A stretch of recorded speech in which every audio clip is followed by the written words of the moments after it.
मित्रांनो, कुठलीही स्पर्धा परीक्षा पास व्हायची असेल ना, तर सगळ्यात पहिल्यांदा काय लक्षात ठेवा, की आयोगाचा सिलेबस पाठ करून टाका. दुसरं, कमीत कमी रेफरन्स बुक ठेवा, ती दर्जेदार असू द्या. तिसरं महत्वाचं म्हणजे PYQचं अनालिसिस करा.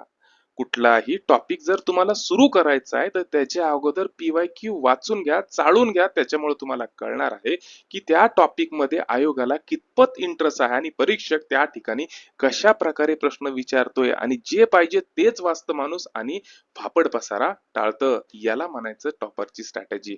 नमस्कार मित्रांनो, याच्या अगोदर आपण विज्ञानाच्या PYQ पाहिले आणि ज्याला तुम्ही भरभरून प्रतिसाद दिला आणि त्याच्याबद्दल तुमचं मनपूर्वक अभिनंदन किंवा आभार. हा, तुमच्या मागणीनुसार मी आता जे महत्वाचे सब्जेक्ट आहे, इतर सब्जेक्ट त्याचे सुद्धा PYQ अनालिसिस चे व्हिडिओ रिलीज करत आहे. प्रयत्न आवडत असेल तर चॅनलला लाईक करा, शेअर करा आणि सबस्क्राईब करा. आता कंबाईनची जर का तयारी करायची असेल तर तुम्हाला माहिती 6 सब्जेक्ट आहे. 6 सब्जेक्ट मध्ये काही सब्जेक्ट अतिशय सोपं आहे. परीक्षा पास व्हायचा दुसरा गोल्डन रूल म्हणजे काय, की सोपं सोडू नका, सोपं पक्क धरून ठेवा. पॉलिटी झालं, अर्थशास्त्र झालं, भूगोल झालं, हे सोपे सब्जेक्ट आहे जे तुम्हाला कमीत कमी 35 ते 40 मार्काला दरवर्षी आयोग विचारतो म्हणजे विचारतो. तुम्ही तुमच्या मनाला विचारा की बाबा 30 ते 35 किंवा 35 ते 40 मार्क याच्यावर विचारले जातात या 3 सब्जेक्टवर आणि मला त्याच्यामध्ये पडतात किती. पॉलिटिक्सचा जर का विचार करायचा झाला तर 15 मार्क दरवर्षी आयोग 15 प्रश्न विचारतो आणि या 15 पैकी जर का तुम्हाला 7 किंवा 8 जरी मार्क पडत असेल तर तुम्ही विचारा, स्वतःला विचारा की खरंच तुम्हाला तो विषय सोपा वाटतोय का नाही. मग कुठंतरी चुकतंय. मग आपल्याला आपली स्ट्रॅटेजी योग्य करावी लागणार आहे. ती स्ट्रॅटेजी योग्य करण्यासाठी आपल्याला PYQ अनालिसिस पाहावं लागणार आहे. चला मग आज आपण सुरू करतोय पॉलिटी आणि आजचा आपला जो प्रश्नपत्रिका आहे ती आहे संयुक्त पूर्व परीक्षा 2025 ची, जी 4 जानेवारी 2026 ला झालेली आहे. याच्यावर 15 प्रश्न आयोगाने विचारलेले आहेत. त्याच्यातले 3 ते 4 जे प्रश्न आहेत ते पंचायत राजच्या रिलेटेड आहे.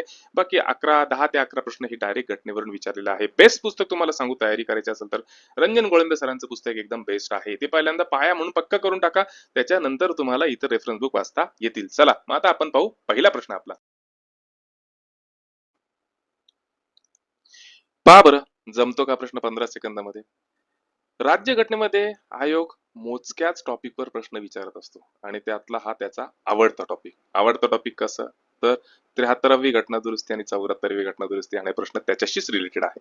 प्रश्न काय आहे, तर भारताच्या संविधानातील कलम 243 जी बाबतीत खालीलपैकी कोणतं विधान बरोबर आहे आपल्याला ते सांगायचं आहे, किंवा 243 जी हे जे आर्टिकल आहे कशाशी संबंधित आहे, तर ते हे पंचायत राजची सत्ता, अधिकार आणि जबाबदाऱ्या यांच्याशी संबंधित आहे. म्हणजे ऑप्शन बी बरोबर आहे. आता कॉन्सेप्ट डिटेल मध्ये पक्का करू. भारताच्या घटनेच्या इतिहासामध्ये काही मैलाचे दगड आहे किंवा महत्वाचे माइलस्टोन आहे. त्याच्यातला हा माइलस्टोन कोणता, तर 73वी घटना दुरुस्ती आणि 74वी घटना दुरुस्ती. हा जो प्रश्न आहे ना, हा या घटना दुरुस्तीशीच रिलेटेड आहे. 73वी घटना दुरुस्ती कधी करण्यात आली, 1992 ला करण्यात आली. उद्देश काय होता, तर स्थानिक स्वराज्य संस्था म्हणजे पंचायतींना बळकटी द्यायची, त्यांना घटनात्मक दर्जा द्यायचा. 74वी घटना दुरुस्ती ही सुद्धा कधी करण्यात आली, ही सुद्धा 92 लाच करण्यात आली. हिचा उद्देश काय होता, तर शहरी भागातील ज्या काही स्थानिक स्वराज्य संस्था आहे त्यांना बळकटी द्यायची, त्यांना घटनात्मक दर्जा द्यायचा.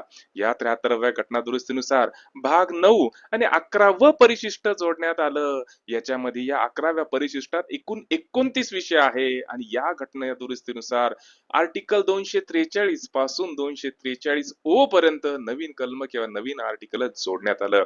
74व्या घटना दुरुस्तीनुसार भाग 9 ए जोडण्यात आला, 12व परिशिष्ट जोडण्यात आलं आणि याच्यामध्ये एकूण 18 विषय समाविष्ट करण्यात आले. आर्टिकलचा जर का विचार करायचा झाला, आर्टिकल म्हणजे कलम हो, तर कलमांचा विचार करायचा झाला तर 243 बी पासून 243 ZG पर्यंत कलम समाविष्ट करण्यात आली. मग या 73व्या घटना दुरुस्तीमधलं अतिशय महत्वाचं कलम म्हणजे 243 जी, आणि 243 जी काय आहे, तर पंचायतीची सत्ता, पंचायतींना असणारे अधिकार आणि पंचायतीच्या असणाऱ्या जबाबदाऱ्या याबद्दलची सगळी माहिती कलम 243 जी मध्ये दिलेली आहे. या घटना दुरुस्तीचं सगळ्यात महत्वाचं वैशिष्ट्य काय होतं, तर राज्य सरकारने या पंचायतींना किंवा स्थानिक स्वराज्य संस्थांना त्यांच्या पायावर उभं राहायला मदत करायची, त्याच्यासाठी त्यांना आर्थिक पाठबळ द्यायचं आणि सामाजिक न्यायासाठी योजना तैयार करण्यासाठी त्यांना मदत करायची. खत्म नहीं हुआ, अभी तो अपने को डिटेल में देखना है. का, कारण की आयोगाची कुठली एग्जाम काढाव पॉलिटीच्या प्रश्नपत्रिकेमध्ये ह्या 73व्या आणि 74व्या घटना दुरुस्तीवर प्रश्न येतात म्हणजे येतात, आणि एकदा का आपला व्हिडिओ पाहिला आणि नंतर रंजन कोळंबे सरांचं पुस्तक वाचलं तर विषय संपला, कॉन्सेप्ट पक्काच होणार. बरं, त्या घटना दुरुस्तीनुसार कलम 243 जी तेवढंच एक महत्वाचं कलम आहे का? नाही, इतरही महत्वाची कलम आहे ज्याच्यावर आयोग प्रश्न विचारू शकतो. जसं कलम 243 F हे काय सांगतं, तर सभासदांची अपात्रता कशी ठरणार याच्याबद्दल माहिती देतं. कलम 243 जी ऑलरेडी आपण पाहिले. कलम 243C पंचायतीची रचना कशी असणार याच्याबद्दल माहिती देतं, आणि कलम 243E पंचायतीचा कालावधी किती असणार आहे याबद्दल माहिती देते. इतर महत्वाची कलम ज्या ठिकाणी आयोग प्रश्न विचारू शकतो ते म्हणजे कलम 243 कशाशी संबंधित आहे, ग्रामसभेशी संबंधित आहे. कलम 243 पंचायतीची स्थापना कशी हवी, त्रिस्तरी व्यवस्था कशी हवी, या सगळ्याबद्दलची माहिती या ठिकाणी दिलेली आहे. कलम 243D सगळ्यात महत्वाचं कलम, याच्यावर प्रश्न विचारला जाऊ शकतो. याच्यामध्ये सांगितलेले की जागांचं आरक्षण कसं असणार आहे. SC आणि ST यांच्यासाठी लोकसंख्येच्या प्रमाणात जागा राखीव राहणार, तर महिलांसाठी मात्र 1/3 जागा राखीव राहणार हे ठरलेलं आहे.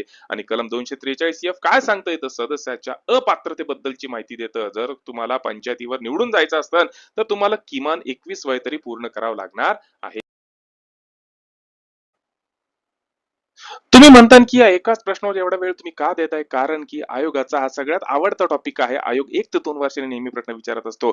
कलम 243 हे दुसरं महत्वाचं कलम काय आहे, तर याच्यानुसार राज्य वित्त आयोगाची नियुक्ती करण्यात येते.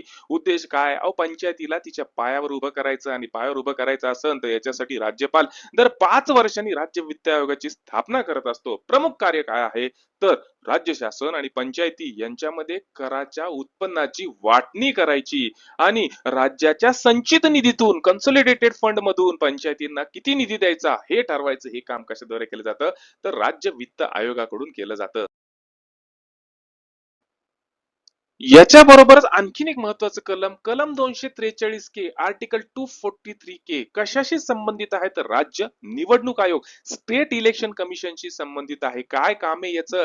अहो, राज्यामध्ये निवडणुका व्यवस्थित पार पाडायच्या, कशाच्या, स्थानिक स्वराज्य संस्थांच्या निवडणुका व्यवस्थित पार पाडायच्या, त्याच्यासाठी हा आयोग टाकण्यात आलेला आहे. ग्रामपंचायतीचे इलेक्शन, जिल्हा परिषदेचे इलेक्शन आहे की नाही, पंचायत समितीचे इलेक्शन, हे पार पाडायचं काम कोण करत असतं? राज्य निवडणूक आयोग करत असतं.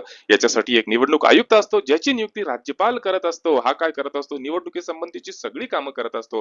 आणि महत्वाचं, जर का याला पदावरून दूर करायचं झालं तर एवढं सहजासहजी करतात नाही, कारण राज्यपालांनी जरी नियुक्त केलं असेल तरी याला पदावरून काढायचं असेल तर उच्च न्यायालयाच्या न्यायाधीशाला ज्या पद्धतीने काढलं जातं अगदी त्याच पद्धतीने याला सुद्धा पदावरून काढता येतं. आता झाला खऱ्या अर्थाने कॉन्सेप्ट पक्का. पहा बरं, जमतो का पुढचा प्रश्न?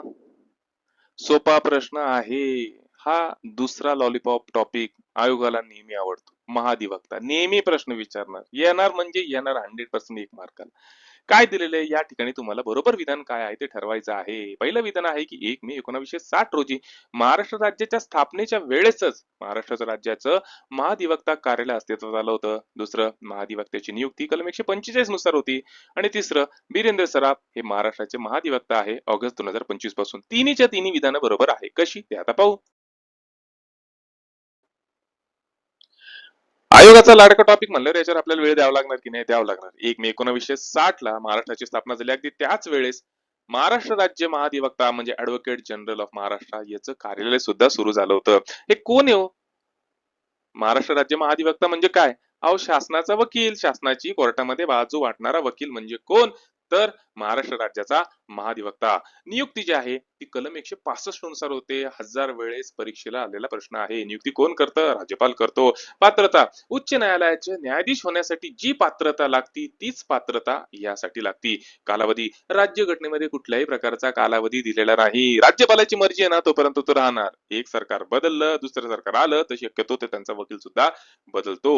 विशेष अधिकार जर म्हणलं तर ह्या ऍडव्होकेट जनरलला किंवा महाधिवक्त्याला संसदेच्या किंवा विधिमंडळाच्या दोन्ही सभागृहामध्ये बोलण्याचा अधिकार आहे, कामकाजात भाग घेण्याचा अधिकार आहे, पण मतदानाचा अधिकार नाही. मी तुम्हाला अगोदर सांगितलं, मी थोडा वेळ घेणार का, कारण की आयोगाला इथं घुटमळायला आवडतं आणि इथं नेहमी प्रश्न विचारतो.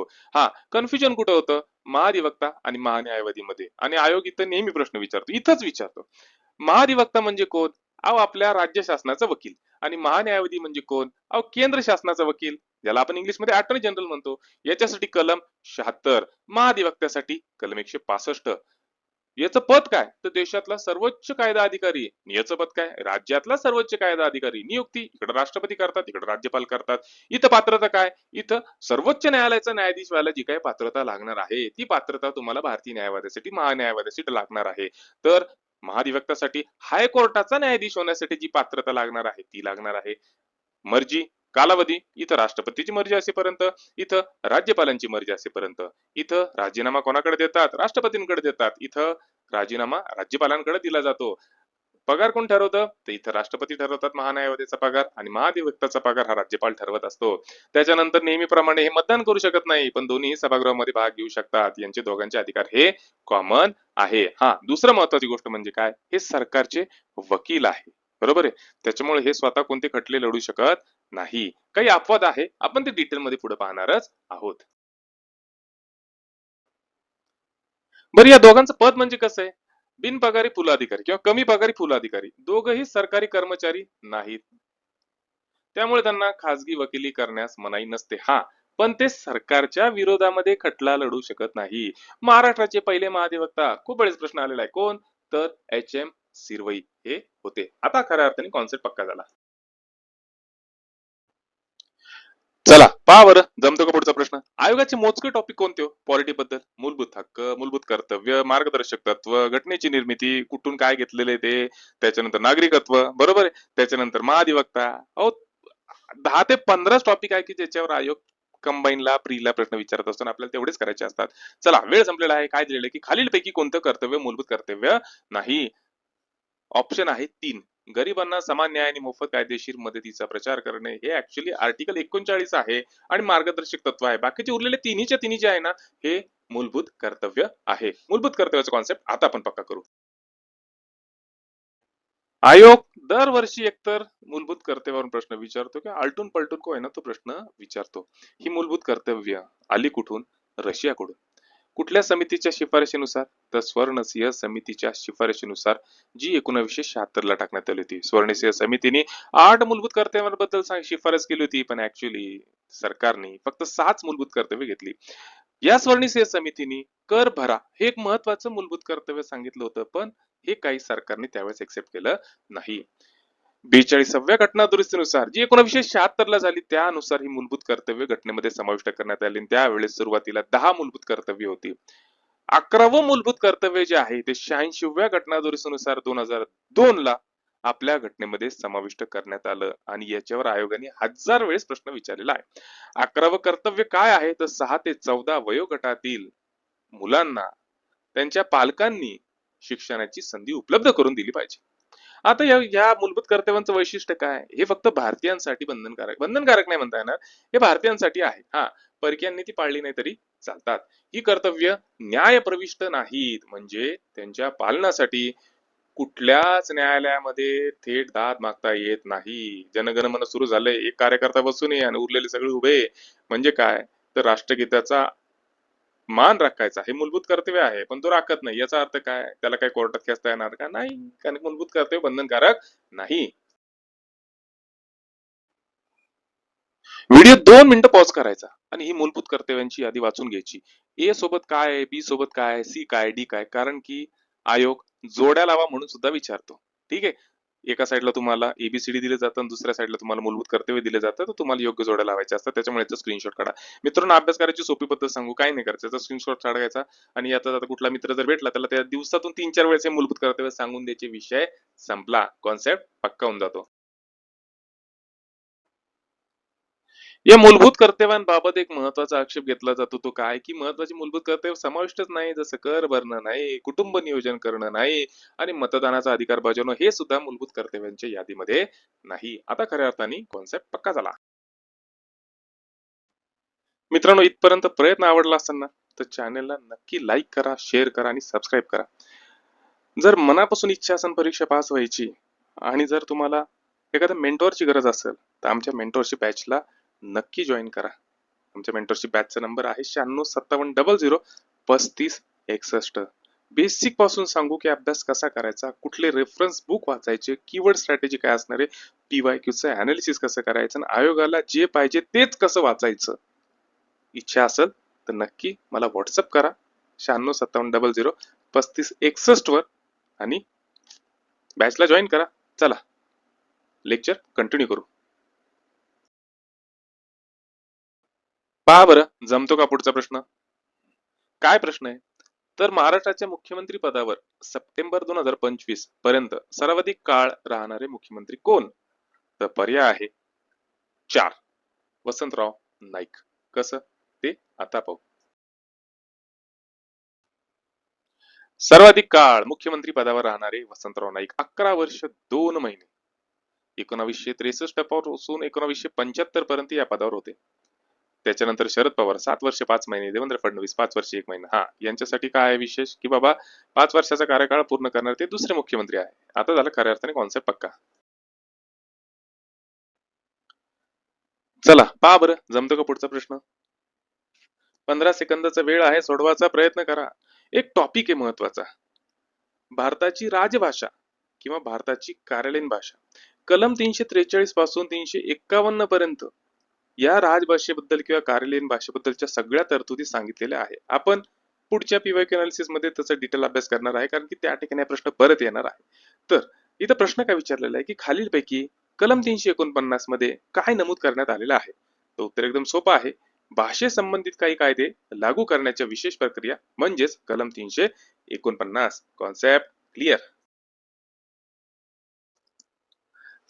चला पहा बरं जमतो का पुढचा प्रश्न.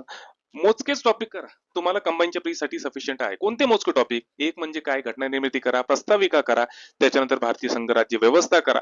त्याच्यावर प्रश्न नेहमी विचारले जातात. नागरिकत्वावर येतात, मूलभूत हक्कावर येतात, मार्गदर्शक तत्वावर सुद्धा प्रश्न येतात, मूलभूत कर्तव्यावर प्रश्न येतात, राष्ट्रपतीवर येतात, उपराष्ट्रपती, पंतप्रधान, भारताचा महान्यायवादी, त्याच्यानंतर संसद, मंत्रिमंडळ, मुख्यमंत्री, राज्यपाल, राज्याचा महाधिवक्ता. एवढे मोजके 10 ते 15 टॉपिक करा, तुम्हाला कंबाईनच्या प्रीला कुठल्याही प्रकारचा त्रास होणार नाही. मित्रांनो पॉलिटी हा सोपा सब्जेक्ट आहे. तो सोपा कधी असणार आहे जर का 15 प्रश्न विचारले आणि त्याच्यापैकी जर का तुम्हाला 10 क्वेश्चनची उत्तर जमताय, 12 क्वेश्चन जर उत्तर जमताय, तुमचे 12 ते 13च्या आसपास जर मार्क येत असेल तर तुमच्यासाठी तो सोपा आहे. अदरवाईज तो सोपा सब्जेक्ट आहे आणि मला त्याच्यात 7 आणि 8च मार्क पडत असतील तर तो माझ्यासाठी सोपा सब्जेक्ट नाही. त्याच्यामुळे मित्रांनो लक्षात ठेवा, सोपे सब्जेक्ट पक्के करा. पॉलिटी, अर्थशास्त्र, जिओग्राफी, भूगोल पक्का करा. सोपं धरा, अवघड आपोआपच तुम्हाला जमणार आहे. आणि नंतर विज्ञान शिकवायला मी आहे आणि शिकणारे तुम्ही आहे, त्याच्यामुळे टेन्शन काहीच नाही. चला मी या ठिकाणी काय दिलेलं ते या ठिकाणी तुम्हाला जोड्या जुळवायच्या आहे की कुठल्या गोष्टी आपण कुठल्या घटनेकडून घेतलेल्या आहे किंवा आपल्या राज्यघटनेतल्या कुठल्या चांगल्या गोष्टी आपण कुठल्या चांगल्या घटनेकडून घेतलेल्या त्याची जोडी दिलेली आहे, तुम्हाला ओळखायची आहे. तर याचं उत्तर आहे पर्याय क्रमांक 4. कसं ते आपण डिटेलमध्ये पाहू. आपली घटना जी तयार झाली ती 60 वेगवेगळ्या देशांच्या घटनेचा अभ्यास करून तयार करण्यात आलेली आहे. त्याच्यामुळे आपल्या घटनेमध्ये जे काही चांगले गुणवैशिष्ट्य आहे ते कोणत्या देशाकडून घेतलेले आहे याच्यावर नेहमी प्रश्न विचारला जातो. तुम्हाला काहीच नाही करायचं. आता दिलेलं जे आहे ते स्क्रीनशॉट काढून घ्या, व्हिडिओ पॉज करा, त्याचे स्क्रीनशॉट काढा आणि जमल तेवढं तुमच्या मित्राशी वगैरे डिस्कस करा. नाही मित्र भेटला ना तर आईला सांगा, घरात आईला जाऊन मस्तपैकी सांगायचं, आई मी तुला सांगतो बरं का कुठल्या देशाकडून काय घेतलेलं आपल्या घटनेमध्ये. 4-5 वेळेस तुम्ही फक्त डिस्कस करा, आईशी डिस्कस करा, तुमचा कॉन्सेप्ट पक्का होऊन जाणार म्हणजे जाणार. आता याच्यामध्ये ना नेहमी काही गोष्टींवर नेहमी प्रश्न येतात आणि त्याच्यासाठी तुम्हाला एक शॉर्टकट ट्रिक लक्षात ठेवायची. शॉर्टकट ट्रिक काय आहे तर एअर बरोबर HTK हे शब्द लक्षात ठेवायचे. एअर बरोबर HTK अगदी ह्याच पद्धतीने मांडून घ्यायचे. एच फॉर हक्क कुठून घेतले, A for America. T for तत्व, तत्व कुठून घेतले, आय फॉर आयर्लंड. आणि के फॉर कर्तव्य, कर्तव्य कुठून घेतले तर रशियाकडून घेतले. ही ट्रिक मला सोपी वाटायची, मी ह्याच ट्रिकच्या द्वारे अभ्यास करायचो. तुम्हाला अजून काही सोप्या ट्रिक येत असेल तर नक्की अभ्यास करा. ही लिस्ट जरी मोठी असली ना तरी 2-3 वेळेस डिस्कस केली ना तर लक्षातच राहणार आहे. 50 धड्यापैकी फक्त 15 धडे आपल्याला करायचे पॉलिटिक्ससाठी आणि 15 पैकी 12 मार्क आपल्याला घेऊन जायचे. चला पहा बरं जमतो का पुढचा प्रश्न. 15 सेकंदाचा वेळ आहे, 15 सेकंद सोडवायचा प्रयत्न करा. सिटिझनशिप, नागरिकत्व हा सुद्धा आयोगाच्या दृष्टीने महत्वाचा टॉपिक आहे आणि याच्यावर आयोग 1 ते 2 वर्षात एकदा नक्की प्रश्न विचारतो. एक तर राज्यसेवेला विचारणार नाहीतर कंबाईनला तो विचारणार म्हणजे विचारणार. प्रश्न काय आहे तर भारताच्या संविधानाच्या कलम 8 मध्ये खालीलपैकी कशाचा उल्लेख आहे. तो उत्तर आहे भारताबाहेर जे लोक राहत आहे भारतीय वंशाचे जसे NRI लोक आहे त्यांच्या नागरिकत्वाच्या अधिकाराबद्दल कलम 8 मध्ये सांगण्यात आलेलं आहे. चला डिटेल मध्ये कॉन्सेप्ट पक्का करू. घटनेमध्ये नागरिकत्वाबद्दलची डिटेल तरतूद घटनेच्या दुसऱ्या भागात कलम 5 पासून 11 पर्यंत दिलेली आहे. कोणाला भारताचा नागरिक म्हणायचं आणि कोणाला नाही म्हणायचं घटना सुरू झाली तेव्हा हे सगळं कलम 5 पासून 11 मध्ये सांगितलेलं आहे. कलम 5 काय सांगतंय की जे लोक भारतात जन्मले किंवा भारतात राहिलेले आहे अधिवास करताय ते लोक भारताचा नागरिक असणार आहे. कलम 6 काय सांगतंय की फाळणीनंतर जे लोक पाकिस्तानातून भारतात आले त्यांना कशा पद्धतीने नागरिकत्व भेटू शकते व ते कसे नागरिक होतील. कलम 7 काय सांगते की जे लोक भारतातून पाकिस्तानामध्ये गेलेले आहे त्यांच्या नागरिकत्वाबद्दलच्या ज्या काही तरतुदी आहे या कलम 7 मध्ये सांगण्यात आलेलं आहे. कलम 8 जे लोक परदेशात राहतात त्या जसे NRI झालं PIO झालं या लोकांच्या नागरिकत्वाबद्दलच्या तरतुदी कलम 8 मध्ये दिलेला आहे. हाच तो प्रश्न होता. कलम 9 आर्टिकल 9 काय सांगते की एखाद्या व्यक्तीने जर का परकीय नागरिकत्व स्वीकारलं तर त्याचं भारतीय नागरिकत्व रद्द होऊन जाणार. उद्या तुम्ही USA ला जाऊन सेटल झाला तिथलं तुम्हाला नागरिकत्व भेटलं सिटिझनशिप भेटली तर तुमचं भारतातलं नागरिकत्व लोप पावणार. कलम 10 काय सांगते की तुम्हाला नागरिकत्वाचे जे काही अधिकार भेटलेले आहे ते संसदेच्या कायद्याला अधीन राहूनच भेटलेले आहे. संसदेला वाटलं त्यावेळेस ते कायदा करून अधिकार कमी जास्त करू शकतं. कलम 11 काय सांगते की संसदेला नागरिकत्वाबद्दलचे कायदे करण्याचा अधिकार आहे. कॉन्सेप्ट पक्का. मित्रांनो इथपर्यंत प्रयत्न आवडला असेल ना तर चॅनलला नक्की लाईक करा, शेअर करा आणि सबस्क्राईब करा. जर मनापासून इच्छा असेल परीक्षा पास व्हायची आणि जर तुम्हाला एखाद्या मेंटॉरची गरज असेल तर आमच्या मेंटॉरशिप बॅचला नक्की जॉईन करा. आमच्या मेंटॉरशिप बॅचचा नंबर आहे 9657003561. बेसिक पासून सांगू की अभ्यास कसा करायचा, कुठले रेफरन्स बुक वाचायचे, कीवर्ड स्ट्रॅटेजी काय असणार आहे, PYQचं अनालिसिस कसं करायचं आणि आयोगाला जे पाहिजे तेच कसं वाचायचं. इच्छा असेल तर नक्की मला व्हॉट्सअप करा 9657003561 वर आणि बॅचला जॉईन करा. चला लेक्चर कंटिन्यू करू. चला मित्रांनो जमतं का पहा बरं पुढचा प्रश्न. 15 सेकंदाचा वेळ आहे. PYQ अनालिसिसचा सगळ्यात मोठा फायदा काय होतो माहिती का की पॉलिटी या विषयावर तुम्ही रंजन कोळंबे सरांचे किंवा लक्ष्मणकांत सरांचं पुस्तक जर घेऊन बसलं तुम्हाला 50-50 चॅप्टर दिसणार आहे. सगळे चॅप्टर महत्वाचे का आपल्यासाठी नाही कारण कंबाईनच्या प्रीला फक्त 10 ते 15 टॉपिक वरच प्रश्न विचारला जातो. त्याच्यामध्ये आपण पाहिले 2-3 महत्वाचे कोणते ते त्यामध्ये राष्ट्रपती आणि उपराष्ट्रपती हा सुद्धा महत्वाचा टॉपिक आहे. आता प्रश्न काय दिलेला आहे तर उपराष्ट्रपतीच्या पात्रतेसंबंधी तुम्हाला अयोग्य कथनं ओळखायचे आहे. तो पहिला पर्याय आहे भारताचा नागरिक असावा. अगदी बरोबर तो असायलाच पाहिजे. दुसरा 45 वर्ष पूर्ण असावी वयाची नाही वयाची त्याची 35 पूर्ण पाहिजे. आणि तिसरं तो लोकसभेचा नाही तर तो राज्यसभेचा सदस्य म्हणून निवडून येण्यास पात्र असावा. लोकसभेच्या सदस्याची जी क्रायटेरिया आहे तो ऍक्च्युली राष्ट्रपती पदासाठी आहे. मित्रांनो या ठिकाणी एक लक्षात ठेवा सिली मिस्टेक खूप होती काय तर इथं प्रश्न व्यवस्थित वाचला जात नाही. मित्रांनो प्रश्न जर का व्यवस्थित वाचला ना तर तुमचं 50% उत्तर बरोबर येणार. या ठिकाणी करतो काय आपण की उपराष्ट्रपतींच्या पात्रतेबाबत योग्य कथनं कोणते असं चुकून वाचतं ऍक्च्युअली विचारलेलं असतं अयोग्य कथनं कोणती आहे. चला आता आपण डिटेल मध्ये कॉन्सेप्ट पक्का करू. मला इतकं डिटेल कॉन्सेप्ट पक्का करायचं नाही की तुम्हाला पुस्तक वाचायची गरज नाही पडली पाहिजे. चला आता डिटेल मध्ये कॉन्सेप्ट पक्का करू. कलम 63 भारतासाठी एक उपराष्ट्रपती असणार. कुठून आलं पद अमेरिकेच्या उपराष्ट्रपती पदावरून. याची निवडणूक घेतली जाते. कशी घेतली जाते अप्रत्यक्ष पद्धतीने आणि त्याच्यासाठी एक निर्वाचन गण स्थापन केला जातो. या निर्वाचन गणामध्ये म्हणजे निवडणुकीमध्ये उपराष्ट्रपती पदाच्या कोण भाग घेतं तर संसदेच्या दोन्ही सभागृहातले म्हणजे राज्यसभा असो किंवा लोकसभा असो यात निवडून आलेले आणि नामनिर्देशित झालेले सदस्य भाग घेतात. मात्र राज्य विधिमंडळातले सदस्य भाग घेत नाही. ती जी आहे राज्य विधिमंडळाच्या सदस्यांची अट ती राष्ट्रपतीसाठी आहे. ते राष्ट्रपतीच्या निवडणुकीत भाग घेतात उपराष्ट्रपतीच्या निवडणुकीत भाग घेत नाही. पात्रचं जर का सांगायचं झालं तर उपराष्ट्रपती भारताचा नागरिक असावा, वयाची 35 पूर्ण असावी, राज्यसभेचा सदस्य म्हणून निवडून येण्यास पात्र असावा आणि केंद्र आणि राज्य यांच्या सरकारमध्ये कुठल्याही प्रकारचं लाभाचं पद धारण करणारा नसावा. पद कोण देतं तर राष्ट्रपती देतो. याला जर का जायचं असेल घरी राजीनामा द्यायचा असेल तर तो सुद्धा राष्ट्रपतीकडेच देतो. पुनर्नेमणूक उपराष्ट्रपती म्हणून जर का तुम्ही 5 वर्षासाठी सिलेक्ट झाला तर पुढे कितीही वेळासाठी तुम्ही निवडणुकीमध्ये भाग घेऊ शकता. उदाहरण द्यायचं झालं तर डॉक्टर राधाकृष्ण सर्वपल्ली हमीद अन्सारी दोनदा उपराष्ट्रपती झालेले आहेत. पदच्युती एखाद्याला त्या उपराष्ट्रपतीला जर पदावरून काढायचं असेल तर तसा प्रस्ताव राज्यसभेतच मांडता येतो. त्यापूर्वी 14 दिवसाची पूर्व नोटीस द्यावी लागते आणि राज्यसभेमध्येच तो प्रस्ताव प्रभावी बहुमताने मंजूर होणं गरजेचं आहे. तत्कालीन सर्व सदस्यांचं बहुमत असणं गरजेचं आहे. एकदा का तो ठराव राज्यसभेने पास केला की त्याच्यानंतर तो ठराव जातो लोकसभेकडे आणि लोकसभेमध्ये साध्या बहुमताने जरी तो ठराव पास झाला तरी उपराष्ट्रपतीला घरी जावं लागणार. अशा केसमध्ये परत राष्ट्रपतीकडे जायची गरज पडत नाही. एक्सेप्शन आहे ना मित्रांनो, त्याच्यावर जास्त फोकस करायचा. आयोग तिथंच प्रश्न विचारतं. आता हा संविधानामध्ये उपराष्ट्रपतीला कोणत्या कारणावरून काढता येईल हे स्पष्ट केलेलं नाही. उद्या नाही आवडलं तुम्हाला तरी तुम्ही काढू शकता उपराष्ट्रपतीला.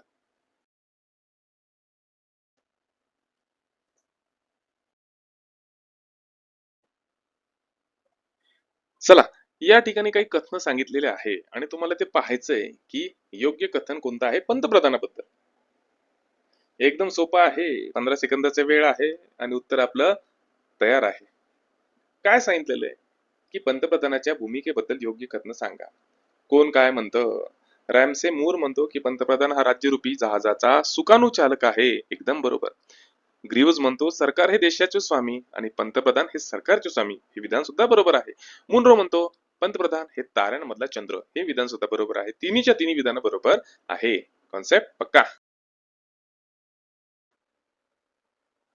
मित्रांनो, तुम्हाला म्हणलं ना मी की आयोग आहे ना फक्त मोजक्या टॉपिकवरच प्रश्न विचारतो. रंजन कोळंबेचे सरांचे फक्त पहिले एक 10-15 जरी टॉपिक तुम्ही व्यवस्थित केलं ना तरी तुमच्या प्रीला अडचण येत नाही. या ठिकाणी प्रश्न काय विचारलेला आहे? तर प्रश्न विचारलेला आहे की 1950च्या भारतीय संविधानात भारतीय संघराज्यातील प्रदेशांचे 4 स्तरीय वर्गीकरण केले होते. तर तुम्हाला योग्य जोड्या ओळखायच्या आहेत.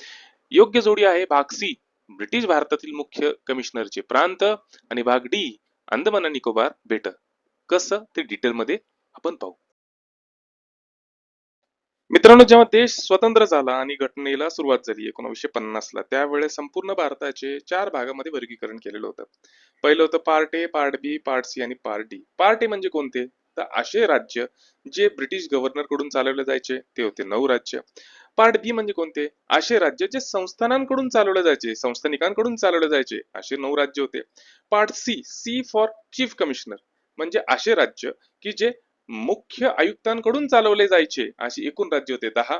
आणि चौथा जो भाग होता तो होता भाग डी. पार्ट डी म्हणजे लांबच्या राज्यांचा भाग, म्हणजेच अंदमान आणि निकोबार बेट समूह.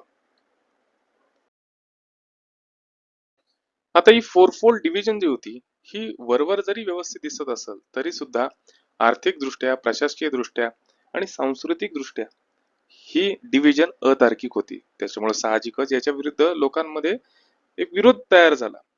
त्यामुळं 1948 ला एस के धर समिती टाकण्यात आली. तिने आपला अहवाल 1948 ला दिला. पण या समितीने काय केलं? ही म्हणली की नाही, प्रशासकीय सोय हेच योग्य कारण आहे, भाषावर प्रांतरचना तुम्ही काय करू नका. पुढे 1948 ला पुन्हा जेव्हीपी म्हणजेच जवाहरलाल नेहरू, वल्लभभाई पटेल आणि पट्टाभी सीतारामय्या यांची एक समिती टाकण्यात आली. यांनी सुद्धा तेच सांगितलं की बाबा प्रशासकीय सोय हिलाच पहिलं प्राधान्य द्या, भाषावर प्रांतरचना करायची नाही. पुढे चालून दक्षिण भारतात याचा या गोष्टीला एवढा विरोध झाला की पोटी श्रीरामलू यांनी 56 दिवस उपोषण केलं आणि त्यातच त्यांचा करुण अंत झाला. परिणाम असा झाला की दक्षिण भारतामध्ये प्रचंड मोठा उद्रेक झाला. त्याची दखल केंद्र शासनाला घ्यावंच लागली आणि 1 ऑक्टोबर 1953 रोजी मद्रास प्रांतातून तेलुगू भाषिक आंध्र प्रदेश वेगळा करण्यात आला. इकडे आंध्र प्रदेश वेगळा झाला तसं संपूर्ण भारतामध्ये जे काही लोक होते त्यांनी सुद्धा मागणी करायला सुरुवात केली आणि परिणामतः केंद्र शासनाने फाजल अली यांच्या अध्यक्षतेखाली एक आयोग टाकला 1953 मध्ये. या आयोगामध्ये सदस्य होते फाजल अली, जे अध्यक्ष होते एम के पन्नीकर आणि एच एन कुंजरू. याच आयोगाला पाक आयोग सुद्धा म्हणलं जातं. PAK, पन्नीकर, अली आणि कुंजरू यांच्या नावाचा हा आयोग.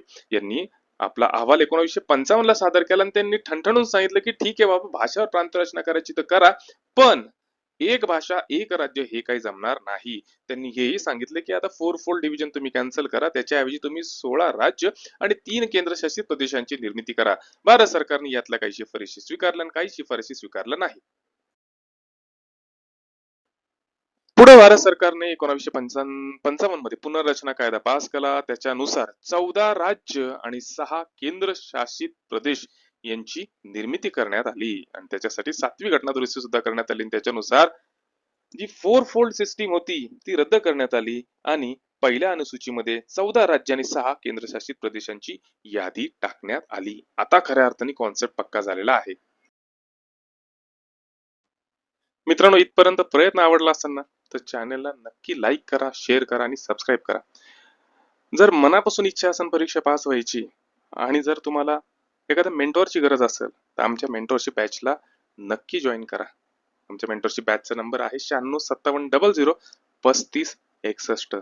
बेसिक पासून सांगू की अभ्यास कसा करायचा, कुठले रेफरन्स बुक वाचायचे, कीवर्ड स्ट्रॅटेजी काय असणार आहे, पीवायक्यूचं अनालिसिस कसं करायचं आणि आयोगाला जे पाहिजे तेच कसं वाचायचं. इच्छा असेल तर नक्की मला व्हॉट्सअप करा 9657003561 वर आणि बॅचला जॉईन करा. चला लेक्चर कंटिन्यू करू.